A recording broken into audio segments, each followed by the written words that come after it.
ನೋಡಿ, ರಾಜ್ಯ ಕಾಂಗ್ರೆಸ್ನ ಬೆಲೆ ಏರಿಕೆಯ ನೀತಿ ಆಗಿರ್ಬೋದು ಅಥವಾ ಜಾತಿ ಜನಗಣತಿಯ ವಿಚಾರ ಆಗಿರ್ಬೋದು, ಇದನ್ನ ಇಟ್ಕೊಂಡು ಜನಾಕ್ರೋಶ ಯಾತ್ರೆಗೆ ಬಿಜೆಪಿ ಪ್ಲಾನ್ ಮಾಡಿಕೊಂಡು ಒಗ್ಗಟ್ಟಾಗಿರಬೇಕು ಅಂತ ಹೇಳ್ತಾ ಇತ್ತು. ಆದರೆ ನೋಡಿ, ಬಿಜೆಪಿ ಒಳದ ಮನೆಯಾಗಿದೆ, ಅದೆಲ್ಲರಿಗೂ ಕೂಡ ಗೊತ್ತಿರೋ ವಿಚಾರ. ಈಗ ಮತ್ತೆ ದಾವಣಗೆರೆಯಲ್ಲಿ ಬಿಜೆಪಿ ಒಳ ಜಗಳ ಮತ್ತೆ ಸ್ಫೋಟಗೊಂಡಿದೆ. ಇಲ್ಲೇನಾಯ್ತು ಗೊತ್ತಾ? ಇಲ್ಲಿ ಜನಾಕ್ರೋಶ ಯಾತ್ರೆ ನಡೀತಾ ಇತ್ತು. ಜನಾಕ್ರೋಶ ಯಾತ್ರೆಯಲ್ಲಿ ಭಿನ್ನಮತ ಸ್ಫೋಟಗೊಂಡಿದೆ. ಬಿಜೆಪಿ ರಾಜ್ಯಾಧ್ಯಕ್ಷ ಬಿವೈ ವಿಜಯೇಂದ್ರ ನೇತೃತ್ವದಲ್ಲಿ ಸಮಾವೇಶ ಆಗ್ತಾ ಇತ್ತು. ದಾವಣಗೆರೆ ನಗರದ ಜಯದೇವ ವೃತ್ತದಲ್ಲಿ ಈ ಕಾರ್ಯಕ್ರಮ ನಡೀತಾ ಇತ್ತು. ಆದರೆ ಈ ಸಮಾವೇಶಕ್ಕೆ, ಈ ಕಾರ್ಯಕ್ರಮಕ್ಕೆ ಮಾಜಿ ಸಚಿವ ಜಿಎಂ ಸಿದ್ದೇಶ್ವರ್ ಅವರು ಬರಲಿಲ್ಲ, ಆಬ್ಸೆಂಟ್. ಅವರಷ್ಟೇ ಅಲ್ಲ ನೋಡಿ, ಅವರ ಜೊತೆಗೆ ಶಾಸಕ ಬಿಪಿ ಹರೀಶ್ ಅವರು ಬಂದಿರಲಿಲ್ಲ, ಮಾಜಿ ಶಾಸಕ ಎಸ್ ವಿ ರಾಮಚಂದ್ರಪ್ಪ ಅವರು ಬರಲಿಲ್ಲ.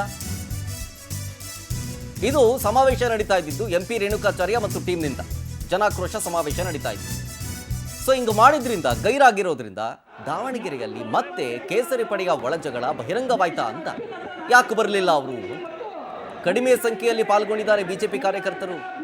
ದೊಡ್ಡ ದೊಡ್ಡ ಲೀಡರ್ಸ್ ಅನ್ಸ್ಕೊಂಡವರು ಯಾರೂ ಬರಲಿಲ್ಲ. ಬಂದಿದ್ದು ಬೆಳ್ಳಣಿಕೆ ಅಷ್ಟೇ, ಕಡಿಮೆ ಸಂಖ್ಯೆ ಅಷ್ಟೇ. ಸೊ ಹಾಗೆ ಕಾಂಗ್ರೆಸ್ನ ಲೋಪದೋಷಗಳನ್ನು ಇಟ್ಕೊಂಡು ಒಟ್ಟಾಗಿ ಜನಾಕ್ರೋಶ ಯಾತ್ರೆಯನ್ನ ಮಾಡ್ತೀವಿ ಅಂತ ಹೇಳಿದವರು ಈಗ ಅಲ್ಲಲ್ಲೇ ಚೆದರಿ ಹೋಗ್ತಾ ಇದ್ದಾರೆ. ಇದನ್ನು ನೋಡಿದ್ರೆ ರಾಜ್ಯ ಬಿಜೆಪಿಯಲ್ಲೂ ಕೂಡ ಒಡೆದ ಮನೆಯಾಗಿದೆ, ಎಲ್ಲವೂ ಸರಿ ಇಲ್ಲ ಅನ್ನೋದು ನಿಕ್ಕಿ. ಪೂರ್ಣವಾಗಿ ಕಾರ್ಯಕರ್ತರ ಈ